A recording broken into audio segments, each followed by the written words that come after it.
வணக்கம் நண்பர்களே, நம்ம சேனல் வினுவின் கதைகளுக்கு அனைவரையும் வரவேற்கிறேன்.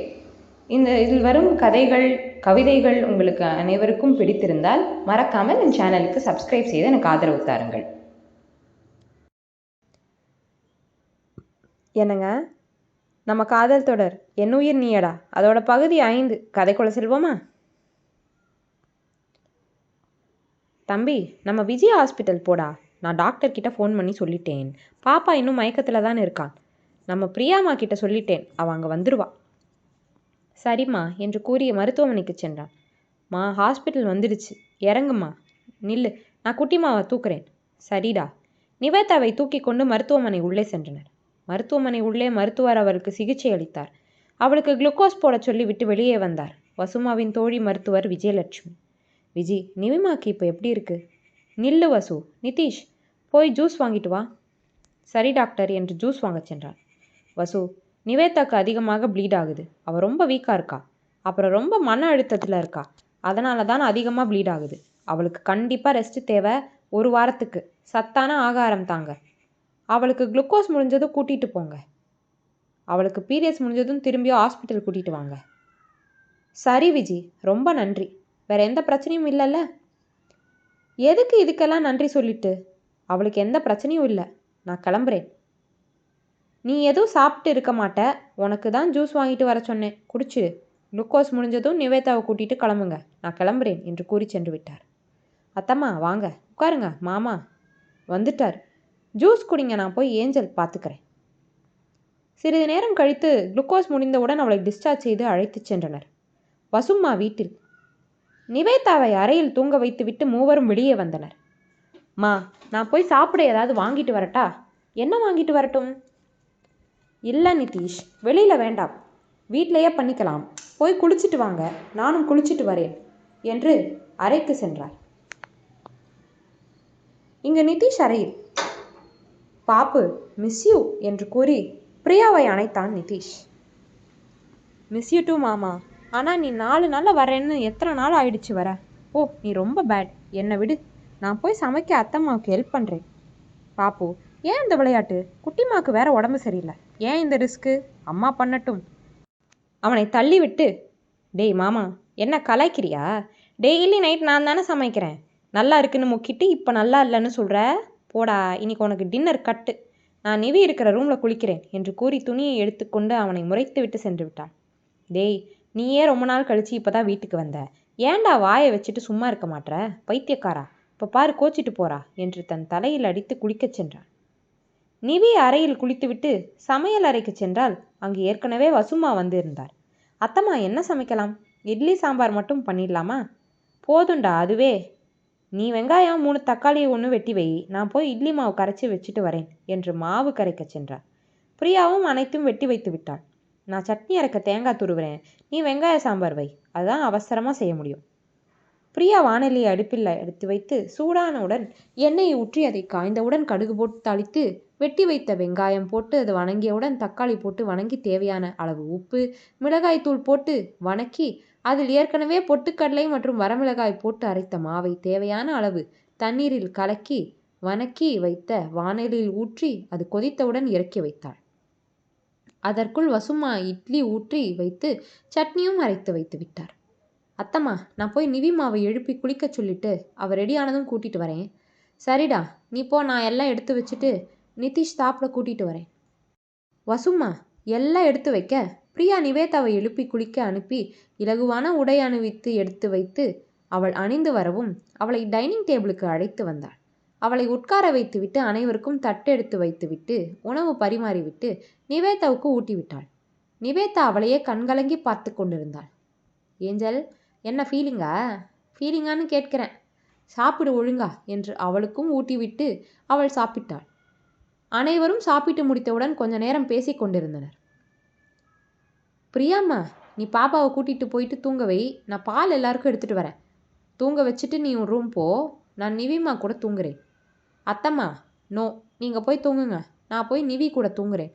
நீங்கள் மாத்திரை சாப்பிடணும். மாத்திரை சாப்பிட்டா நல்லா தூக்கம் வரும். நான் பார்த்துக்கிறேன். இல்லைடா, நீ போ, நானே பார்த்துக்கிறேன்.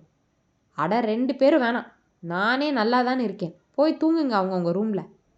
உனக்கு மயக்கம் வருதுல்ல, நீ மட்டும் எப்படி தனியாக இருப்ப? நாங்கள் யாராவது தூங்குறோம். அட சாப்பிட்ட வாட்டி நல்லா இருக்கேன். ஒழுங்காக தான் பேசுகிறேன் இப்போ உங்கள் கூட. பிரியா நீ போய் உன் ரூமில் தூங்கு. வசுமா நீங்கள் போய் உங்கள் ரூமில் தூங்குங்க. நிஜமாக நல்லா இருக்கேன்.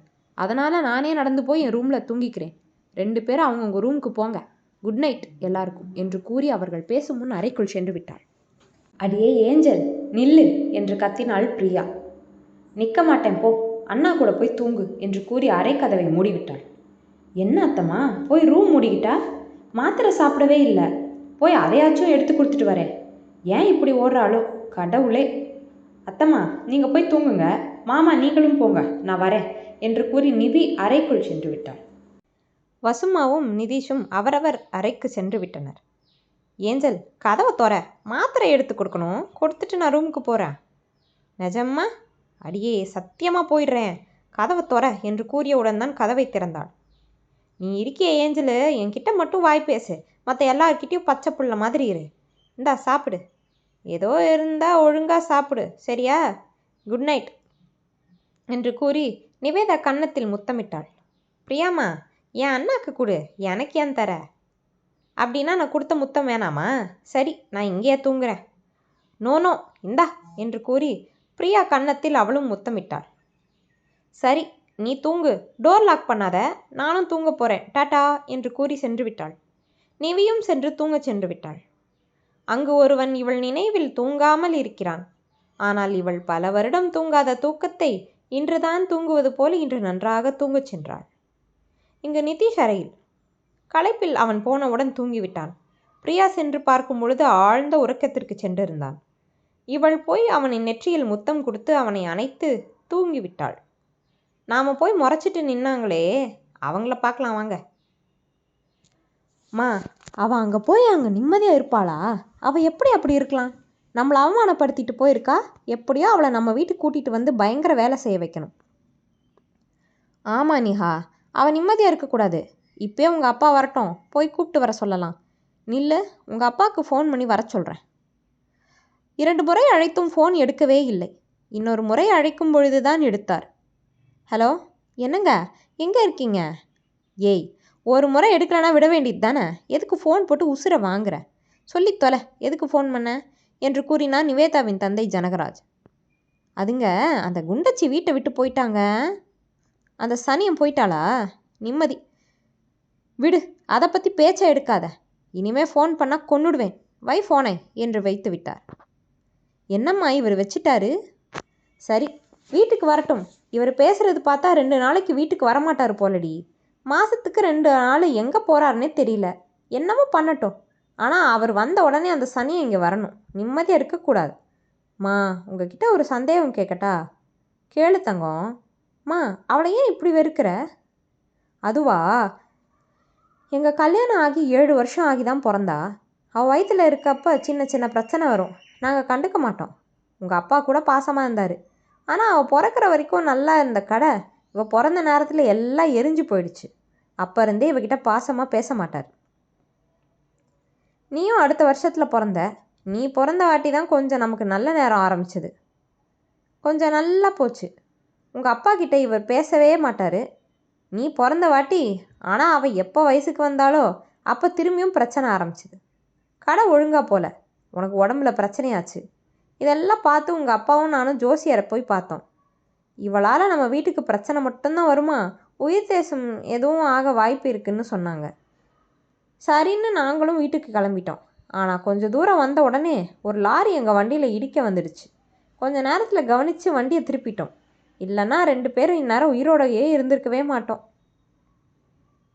இதுலேருந்து உங்கள் அப்பா அவளை சுத்தமாக வெறுத்து ஒதுக்கிட்டாரு. இவர் ஆசையாக தான் இப்படி ஆகுதுன்னு இவளை அவர் மூஞ்சிலேயே முழிக்கக்கூடாதுன்னு சொல்லிட்டார். எனக்கும் பயங்கர வெறுப்பு வந்துடுச்சு.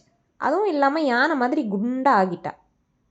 அவன் மேலே இருக்கிற கோவத்தில் தான் நான் அவளை திட்டி வேலை செய்ய சொல்கிறேன் என்று கூறி முடித்தாள். மா இவ ராசினால தான் எனக்கு அடிக்கடி காய்ச்சல் வந்துச்சா? சரி விடு, உங்கள் அப்பா வந்த உடனே இவளை இங்கே கூட்டிகிட்டு வந்து நிம்மதி இல்லாமல் பண்ணலாம் என்று கூறி உறங்கச் சென்றனர். நிவேதாவின் நிம்மதி பறிபோகுமா, இல்லை வீரா வந்து நிவேதாவை காப்பாற்றுவாரா? காண்போம் இனி வரும் அத்தியாயத்தில். என்ன நண்பர்களே, இந்த பகுதி ரொம்ப சுவாரஸ்யமாக இருந்ததா? உங்கள் அனைவருக்கும் பிடித்திருக்கும்னு நினைக்கிறேன். மீண்டும் அடுத்த பதிவில் சந்திப்போம். மறக்காமல் நம்ம சேனலுக்கு சப்ஸ்கிரைப் செஞ்சுருங்க நண்பர்களே. நன்றி.